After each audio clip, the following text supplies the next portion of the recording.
Welcome back, Divine Creators. Today we are stepping into the year 1962 to see how the legendary LL Research Group actually began. And trust me, it is not as solemn as you might think. We are diving into pages 5 to 13 of the introduction written by Carla L. Ruekert. Carla was a college student studying English literature when she met Don Elkins.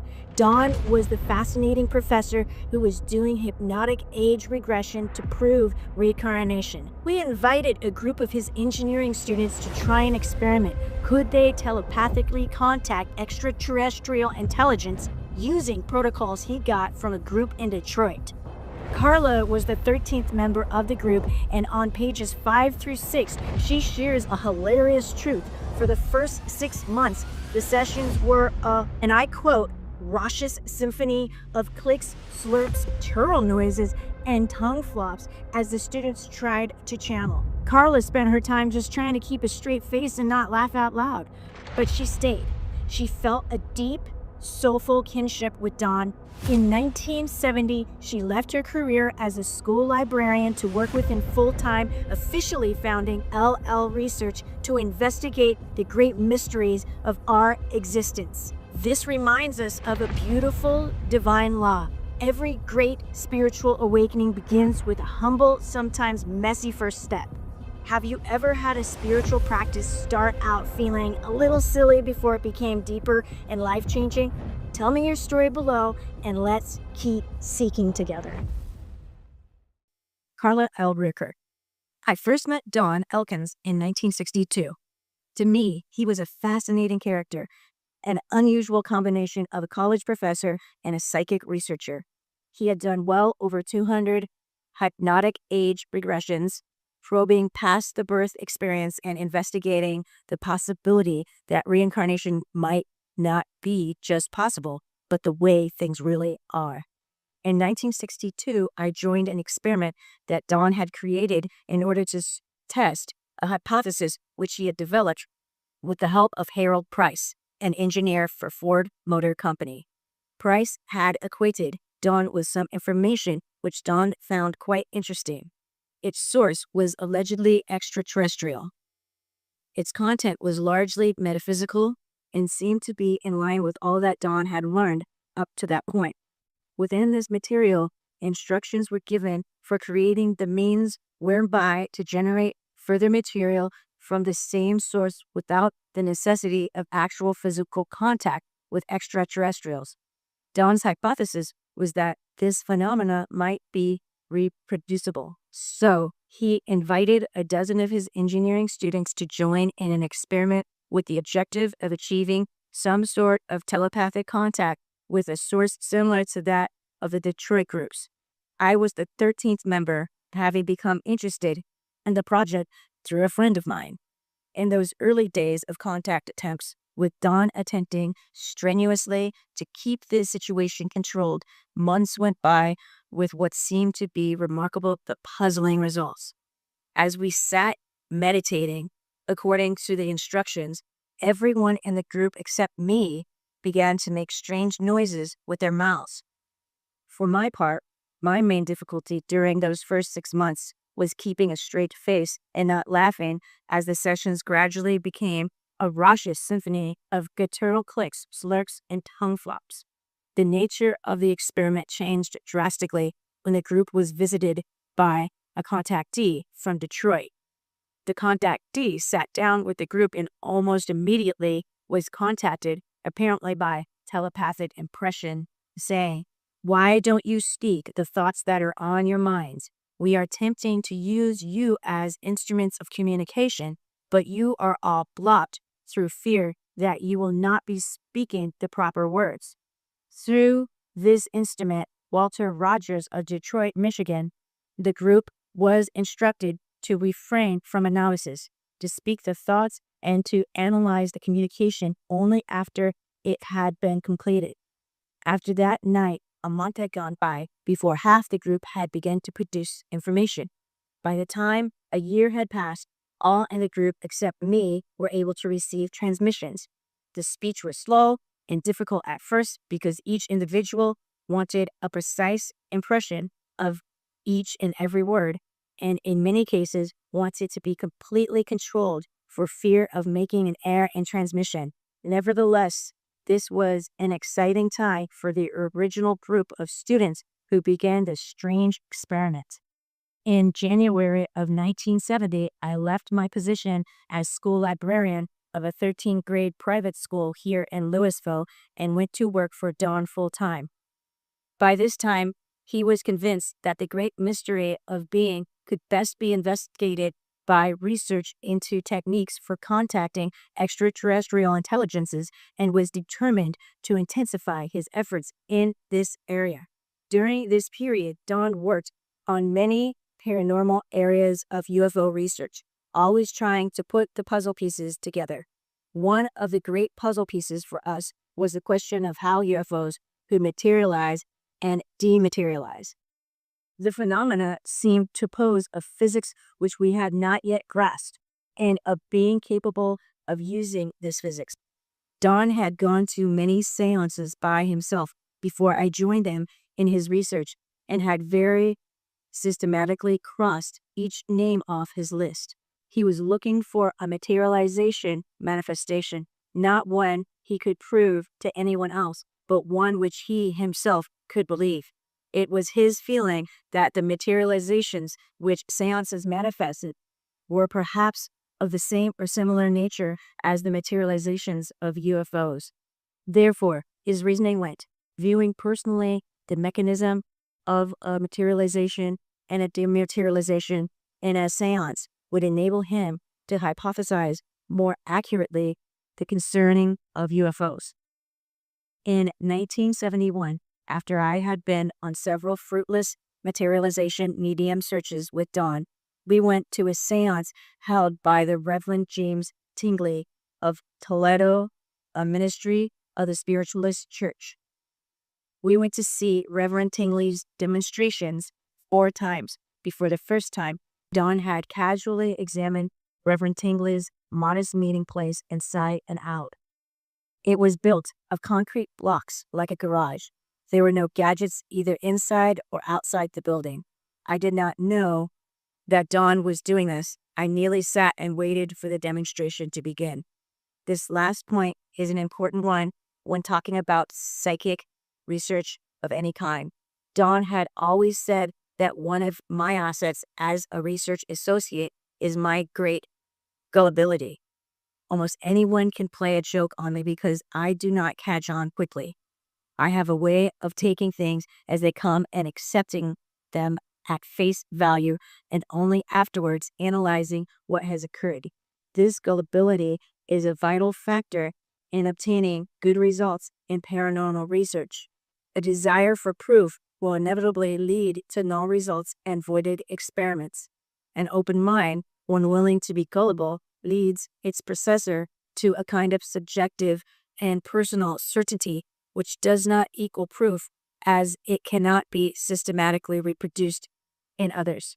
However, this subjective knowing is an essential part of the spiritual evolution to which Ross speaks so compelling in this volume and which we have researched for many years now.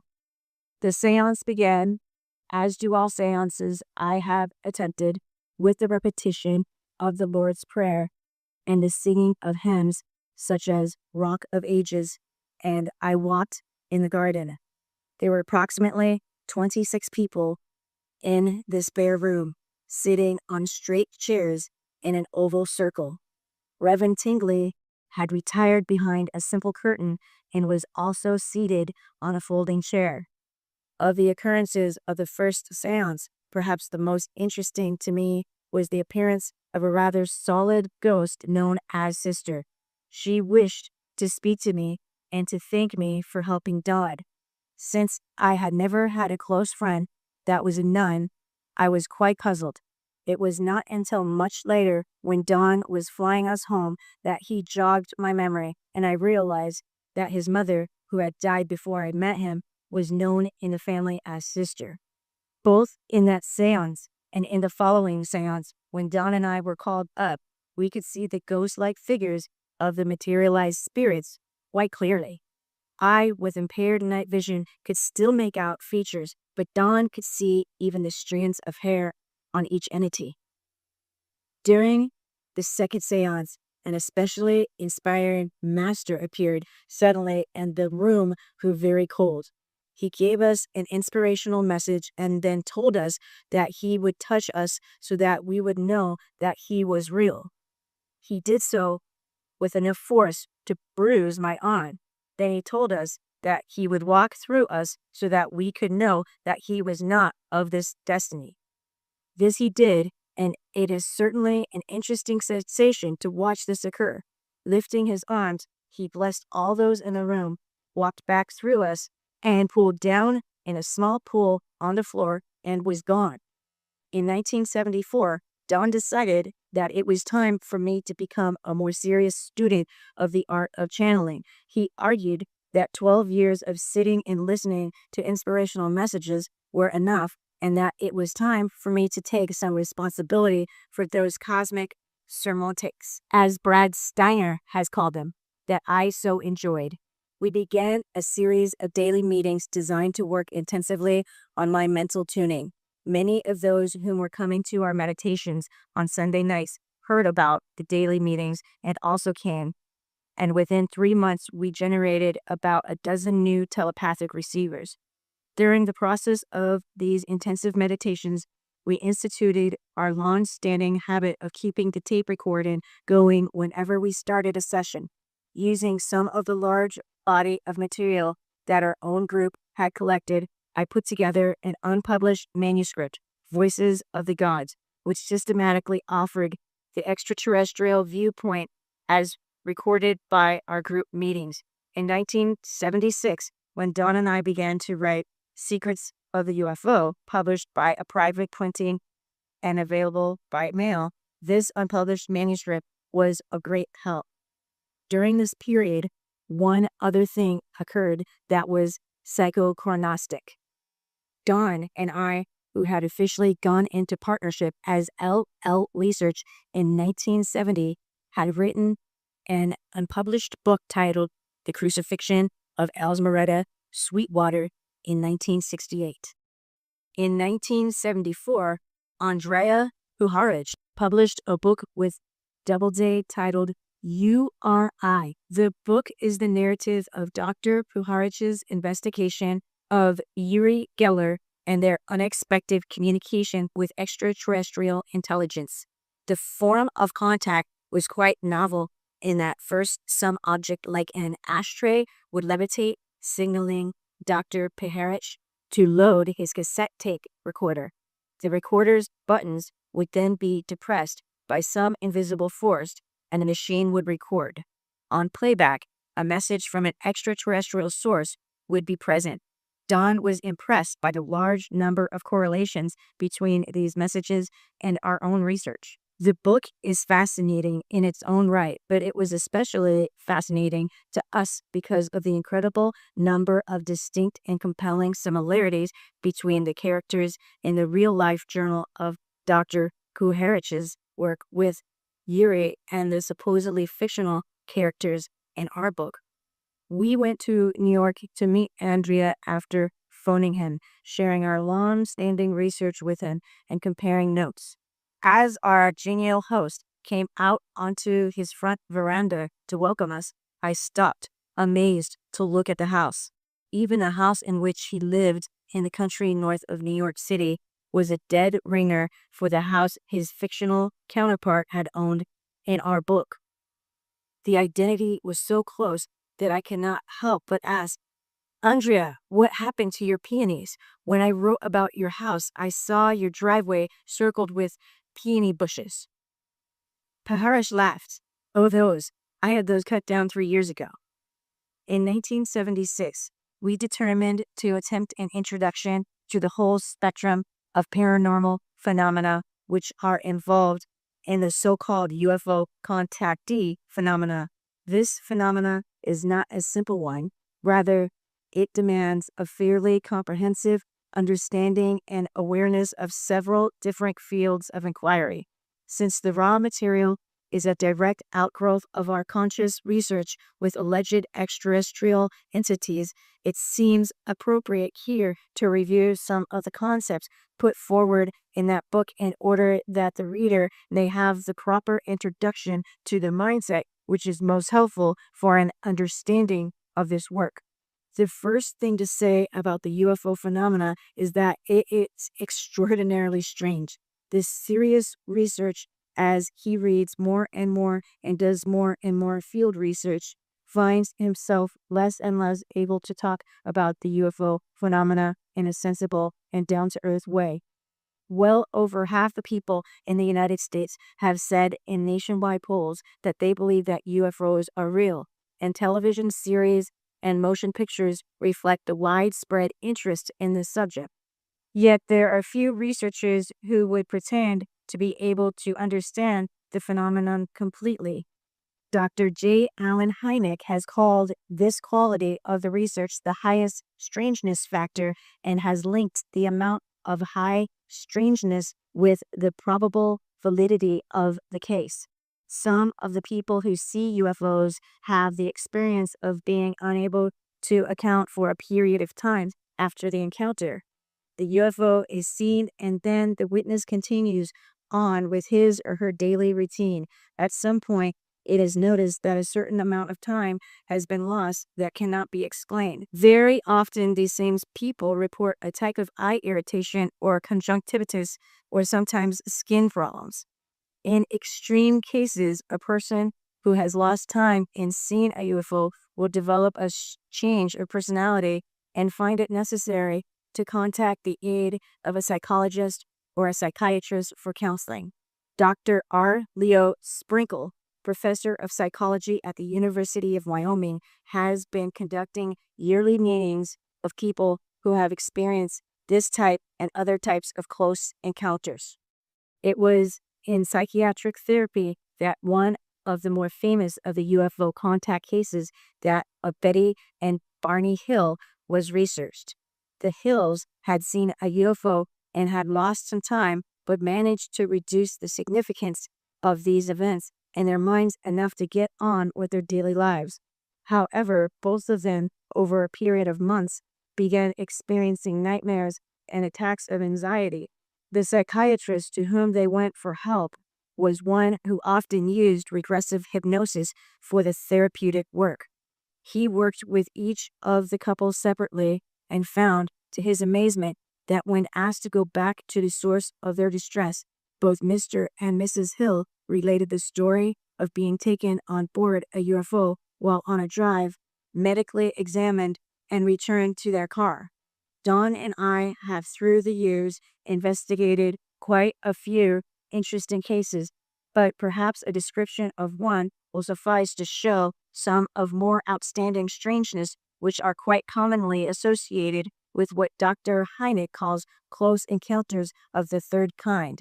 In January 1977, nearly 18 or so hours after our witnesses' UFO experience, we were called by a friend of ours, hypnosist Lawrence Allison. Lawrence had been contacted by the witness's mother, who was extraordinarily concerned about her boy. We made an appointment with the witness, a 19-year-old high school graduate employed as a truck driver. He had seen a craft about 40 feet long and 10 feet tall, which was the color of the setting sun at very low altitude, approximately 100 to 150 feet. The craft was so bright that it hurt his eyes, yet he could not remove his gaze from it. He experienced a good deal of fear and lost all sense of actual driving his car. When he was directly underneath the UFO, it suddenly sped away and disappeared. When the boy arrived home, his mother was alarmed because his eyes were entirely bloodshot. He was able to pinpoint his time lost since he had left precisely when the television program ended and since he noticed the time of his arrival home. He had lost 38 minutes of his life. The young man wished to try regressive hypnosis to find his lost time. We agreed, and after a fairly lengthy hypnotic induction, the proper state of concentration was achieved, and the witness was moved back to the point at which he was directly underneath the UFO.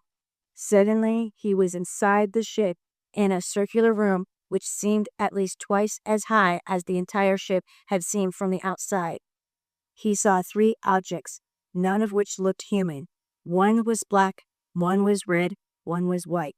All looked like some sort of machine. Each entity seemed to have a personality, although none spoke to the boy. He had endured a kind of physical examination. After the examination was finished, the machines merged into one and then disappeared. The ship bounced and rocked briefly, and then the witness was back in his car. If you are interested in reading a full account of this case, it was published in the Apparel Bulletin, in Flying Saucer Review, in the International UFO Reporter, and in the MUFON UFO News. One of the most familiar aspects of close encounters is the experience that our witness had of seemingly understanding what aliens were thinking and feeling without any speech having taken place.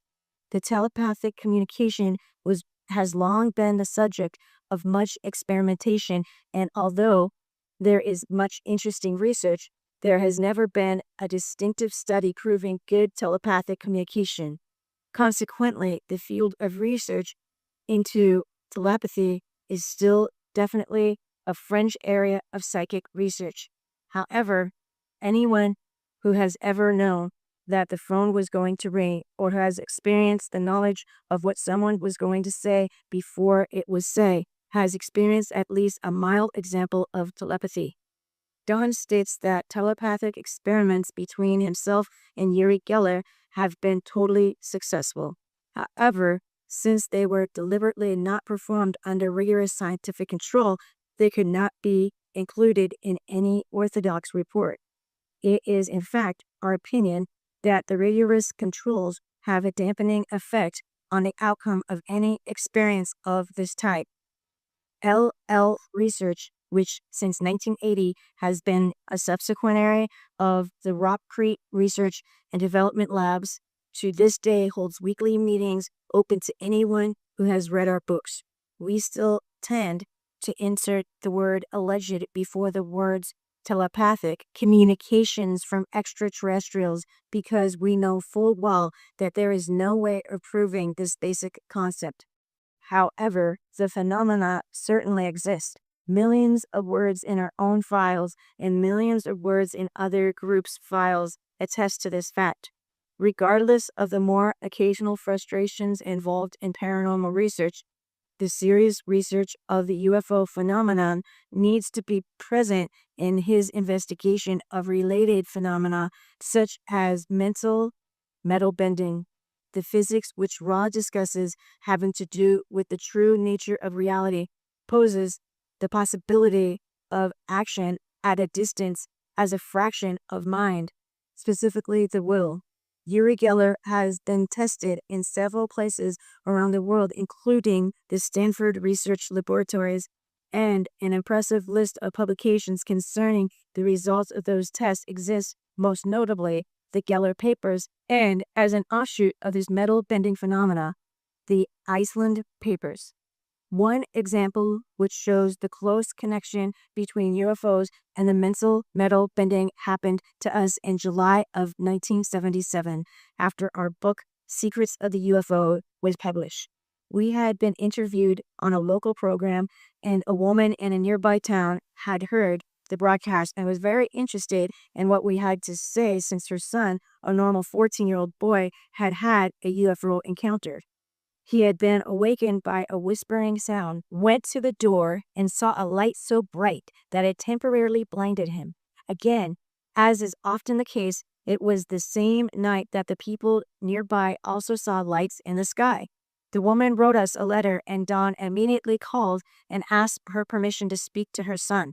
After questioning the young man to Dawn's satisfaction, Dawn asked him to take a piece of silverware and tell it to bend without touching it in any firm or forceful way. The 14-year-old picked up a fork, did as Dawn suggested, and the fork immediately bent nearly double. The boy was so startled that he would not come back to the phone, and his mother was unable to convince him that there was any value in going further with the experiments.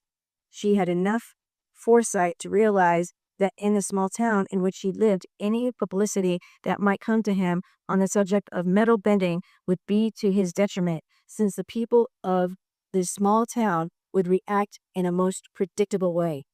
Nevertheless, the link is there quite plainly. John Taylor, professor of mathematics at King's College, London, offered his book, Superminds, to make his careful experimentation on metal bending available to the world. Taylor used only children, about 50 of them, and for a great portion of his experiment, he used metal and plastic objects sealed in glass cylinders which had been closed by a glass blower, so that the children could not actually touch the object without breaking the glass. Under this controlled circumstance, the children were still able to bend and break multitudinous objects. As you read the raw material, you will begin to discover why it is mostly children that are able to do these things, and what the ability to do this has to do with the rest of the UFO message. Since I am not a scientist at this point, I will turn the narrative back to Dawn, whose background is more suited to this discussion. I just love Carla's honesty about those messy, noisy beginnings. It teaches us a beautiful divine law. Perfection is not a prerequisite for spiritual growth. If Carla and Don had stopped because their first 6 months were filled with silly clicks and slurps, we would never have the law of one today. Give yourself permission to be a beginner this week. Try a new meditation, start journaling, or practice a spiritual discipline and let it be completely imperfect. Where in your life is the fear of looking foolish keeping you from taking a leap of faith? And if you knew the universe was supporting you through every clumsy step, what would you start today? Embrace the messy beginnings, fellow bozos. I'll see you in the next episode.